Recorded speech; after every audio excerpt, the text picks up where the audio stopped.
A herdade do Freixo do Meio, em primeiro lugar, para mim é sempre um bocado deste planeta, muito antes de ser qualquer projeto humano. Isso eu acho que é importante nós termos em consideração. E sendo um bocado deste planeta, tem um bocado a idade, a história do planeta, com as diferentes evoluções de ecossistemas e de todo o projeto da vida que aqui aconteceu. A história humana é muito curta, mas é muito importante para nós e nós centramos sempre nisso, e é por isso que eu começo com esse contraponto. Quando eu cheguei aqui há 32 anos, encontrei uma realidade completamente condicionada por aquilo que os outros humanos que cá tinham estado, nomeadamente o período coletivo antes de eu chegar e as gerações da minha família antes do período coletivo, que tiveram aqui uma abordagem muito clara de monocultura. A monocultura é uma novidade que o homem encontra, que é basicamente a ideia de pegar num local com um sistema muito complexo, que chamamos vida, ecossistema, sistema natural, como quiseres, e retiramos o máximo de elementos e canalizamos a energia que lá está para uma coisa que nos interessa, para um elemento que nos interessa. Milho, trigo, oliva, azeitonas. Isto é uma história muito longa. Não foi só as últimas gerações que fizeram isto. Já desde o Neolítico, o Império Romano, uma série de abordagens tiveram esta ideia. Isto não é uma ideia como os ingleses venderam ao mundo civilizado dos ingleses da agricultura industrial, é uma ideia muito anterior. E eu, quando cheguei a esta herdade, a estratégia que imprimi foi exatamente essa, até porque não conhecia outra, porque me venderam como sendo a correta. Quando comecei a aplicá-la com a minha mãe, rapidamente percebemos que ela era miserável, não respondia a nenhuma das solicitações, a começar pelas necessidades sociais, pelas necessidades económicas, muito menos as questões ambientais, não respondia. E então, passado 3 anos, a nossa pergunta foi: o que é que fazemos aqui? Nós éramos responsáveis de novo, o Estado português tinha-nos atribuído a propriedade de novo, não era para fazer qualquer coisa, sentíamos esse peso. E com o modelo da monocultura não conseguimos. E a consequência disso foi, bem, vamos procurar alternativas. E nessa busca de alternativas encontramos a inspiração do montado. O que é um montado? O montado é uma reação à monocultura do Neolítico e dos romanos, em que nós dizemos assim: não, esta coisa de tirar o sistema dá-nos uma bebedeira enorme nos primeiros dias, mas depois é uma miséria, é pão para hoje, fome para amanhã. Portanto, nós temos que encontrar uma maneira de viver com o sistema todo. O que é o sistema? São as relações entre os milhares de seres que criam essa coisa que nós convencionamos chamar energia. Então, se nós tiramos o sistema, isto é muito bom para um período, mas depois traz miséria. Portanto, vamos lá ver se o montado é isso. E essa é a nossa grande inspiração. Então, este projeto é um projeto todo baseado nessa realidade. Será que é possível nós vivermos com o sistema, ir recolhendo o que o sistema dá, em vez de termos a tentação de tirar o que lá está e fazer a coisa só à nossa maneira? É essa a nossa abordagem. E é, como digo, muito inspirada por toda esta história. A história para nós é muito importante. Nós hoje chamamos a isto agrofloresta, que no fundo são sistemas mistos onde o elemento principal é o ser vegetal perene, porque é aquele que verdadeiramente consegue transformar de uma forma eficiente a luz em matéria. Não são as plantas primárias, muito menos os animais, nem as bactérias, nem os fungos. Cada um desses tem os seus papéis muito complementares e muito ao serviço da árvore. A árvore é o grande cerne. Então, o que nós tentamos fazer são sistemas o mais complexos possíveis, o mais resilientes por causa dessa complexidade, que obviamente vão suprindo as nossas necessidades. Porque a recoleção em oposição à produção agrícola é o quê? A recoleção é muito mais eu investir numa estrutura que depois vai produzindo a pouco e pouco, enquanto que eu no imediatismo eu quero logo o produto. Então o montado não é mais do que um sistema que pode ser muito simplificado, pode ser apenas árvores e solo, mas pelo menos aquilo funciona porque a árvore alimenta o solo. Quando eu tiro a árvore do solo, eu começo a contar os dias para saber quando é que o solo vai acabar, porque o solo é o quê? O solo é uma componente mineral que vem das pedras, uma componente de cadáveres, que tem que ter alguém que lá ponha os cadáveres, e a melhor forma mais eficiente para o cadáver são árvores, são as folhas, uma questão de eficiência, de luz, e depois isso gera vida, que é uma terceira componente. Sem essas três partes não há solo, e por isso se eu tiro o alimentador da matéria orgânica dos cadáveres, mais tarde ou mais cedo vou ficar sem solo. O montado é, na sua fórmula mais simples, essa constatação. Dizer assim, não, meus amigos, façam o que entenderem, mas não tirem as árvores. Ponham pastagens, ponham animais, façam hortinhas à volta. Agora as árvores é que não podem sair. Pronto.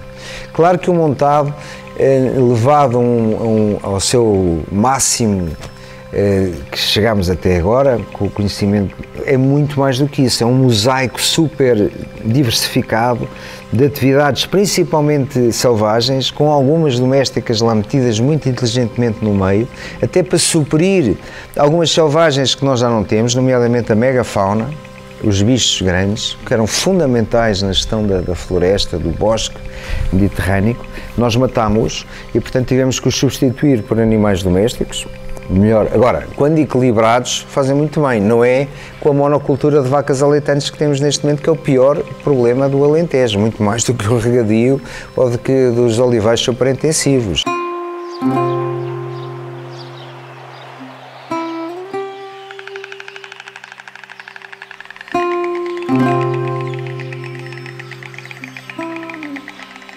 Nós, neste momento, essencialmente, muito mais do que produzir, claro que nos interessa suprir as nossas necessidades, que não são só de alimentos, são também de inspiração, de economia, de trabalho, de ocupação, mas gostava mais do que a palavra trabalho. Nós devemos ter atividades que gostemos, não um trabalho subjugado para sobrevivermos.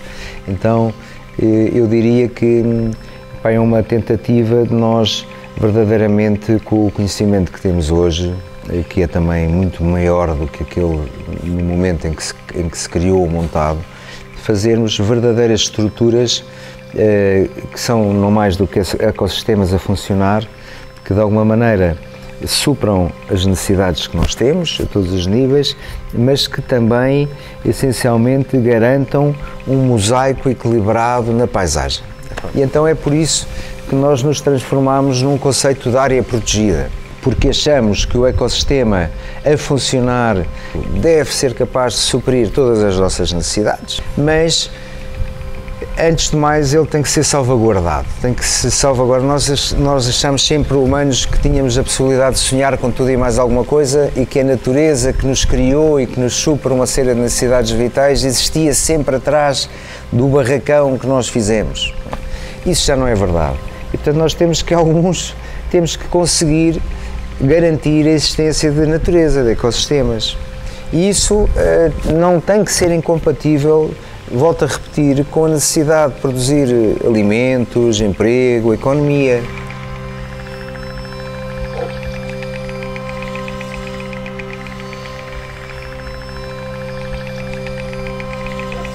Trabalham aqui 60 pessoas, mas eu acho que deviam trabalhar 600. Nós somos 600 hectares e acho que menos de uma pessoa por hectare. Se nós nos entendermos como parte do sistema, por muito pouco que façamos, uma pessoa por hectare é muito pouco. Isto só para dar a noção do desequilíbrio que ainda temos, não é? Nós precisávamos ter capacidade de gerar economias para ter muito mais gente envolvida neste projeto. Somos pelo menos 60, o que já contrasta muitíssimo com a realidade nacional e mundial, porque, numa herdade de 600 hectares, trabalharem 60 pessoas, eu pergunto quantas existem neste país, muito poucas. Normalmente em 600 hectares trabalha uma, duas, três pessoas no máximo, e se formos para intensivo ainda menos, ao contrário do que se apregou aí fora.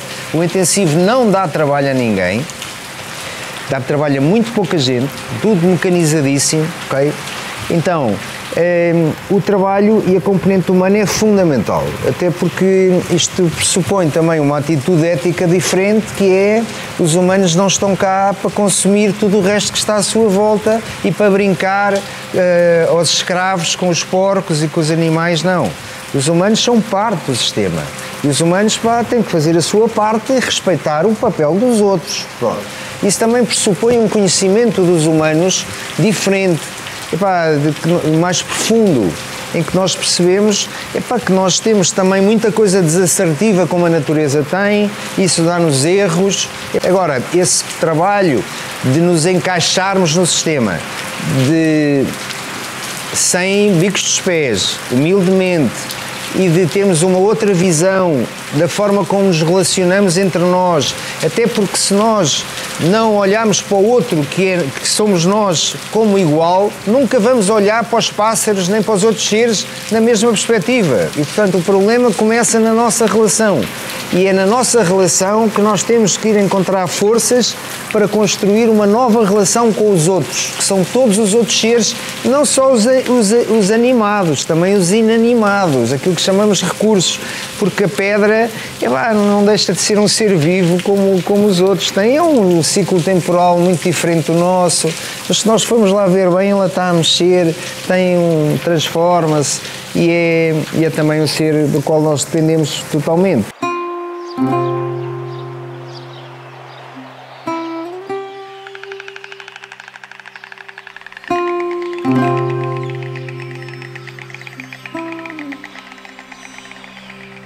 Há muitos anos nós temos esta abordagem de abertura completa às diferentes cátedras, às diferentes universidades, instituições de investigação que estão à nossa volta, e há muitos anos que fazemos projetos. Posso, por exemplo, dar o exemplo da bolota para consumo humano. Nós tínhamos aqui muita bolota, fazia-nos muita confusão saber que no passado já tínhamos consumido muita bolota nós humanos e agora não consumíamos de todo, num sítio em que há restrições alimentares, em que os produtos que nos tentam impingir, desculpa a expressão, para nós comermos não estão adaptados à nossa realidade, quando temos uma árvore completamente adaptada. Fomos, por exemplo, desenvolvemos um projeto com a Universidade Católica de Biotecnologia do Porto, há muitos anos. Fizemos aqui a primeira consequência disso, fizemos o primeiro simpósio científico sobre essa questão. E hoje nós temos hambúrgueres de bolota à venda, salsichas vegan de bolota, 30 produtos de bolota fermentados, bebidas vegetais, pão, tostas, bolos, bolachas, enfim. Há pessoas a falar da bolota, há semanas da bolota. Isso começou com um projeto de investigação. Vamos para outra área, por exemplo, as agroflorestas de sucessão dinâmica começaram também com um projeto LIVE, que nos trouxe esse desafio de reflorestar, de introduzir os elementos fundamentais do sistema que nós tínhamos retirado no passado e de os reintroduzir. E então, por exemplo, a abordagem à agrofloresta foi completamente alavancada e potenciada pelo projeto LIVE, mas também pelo projeto Ecomontado, que também nos ajudou a criar bases para essa nova visão do montado, mais adaptada, mais atual, que nós estamos a tentar construir. Por exemplo, se formos, para um projeto atual que é o Radiant, que é um projeto europeu que tenta procurar soluções de alimentação de outros sítios do planeta e perceber se tem bondade aqui. Nós, por exemplo, estamos a estudar uma planta muito interessante que é chamada tâmara da China, que é uma planta chamada açufaife, é um fruto que aqui, por acaso, está no Alentejo há muitos anos. Nós temos relações com a China há muitos anos e tínhamos cá a presença dessa árvore, mas ninguém ligou nenhum. Nós, neste momento, estamos a plantar, a trabalhar industrialmente, a perceber. Então, todos os projetos, não tenho dúvida, que nos trouxeram, para além de contribuirmos para o estado da arte, não tenho dúvida que nos ajudaram em questões concretas, práticas, ajudaram-nos a ter mais emprego, mais economia, mais soluções, não só a nível da produção, mais a nível agroecológico, como também a nível, por exemplo, de questões mais ligadas com transformação de produtos.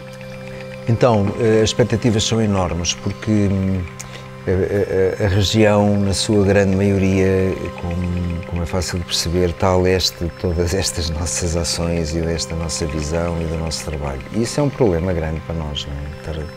Estar sempre a trabalhar fora do sistema não é isso que se pretende. Nós temos que ter uma capacidade de envolver o sistema e de o puxar. Ninguém sabe o que é um montado, ninguém tem esta clareza entre o que é uma monocultura e os efeitos que ela tem, o bom e o mau que ela tem em relação, por exemplo, a viver com o sistema. E, portanto, é uma grande oportunidade que nós temos nós vemos com muita esperança, no fundo, poder mexer no tecido social, no tecido cultural, na consciência das pessoas e poder, de alguma maneira, até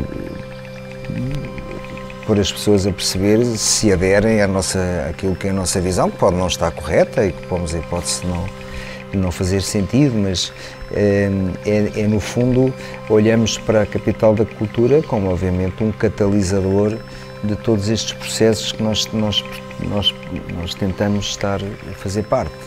E isso é sempre bom, seja para um lado, seja para o outro. Não há nada pior do que o marasmo, a estagnação, o alinhamento total. Aí não conseguimos nada. Nós temos para experimentar fazer coisas, temos que pôr sal e pimenta e ver como é que o pessoal reage, e a capital da cultura não é mais do que isso, e por isso é para nós uma esperança muito grande.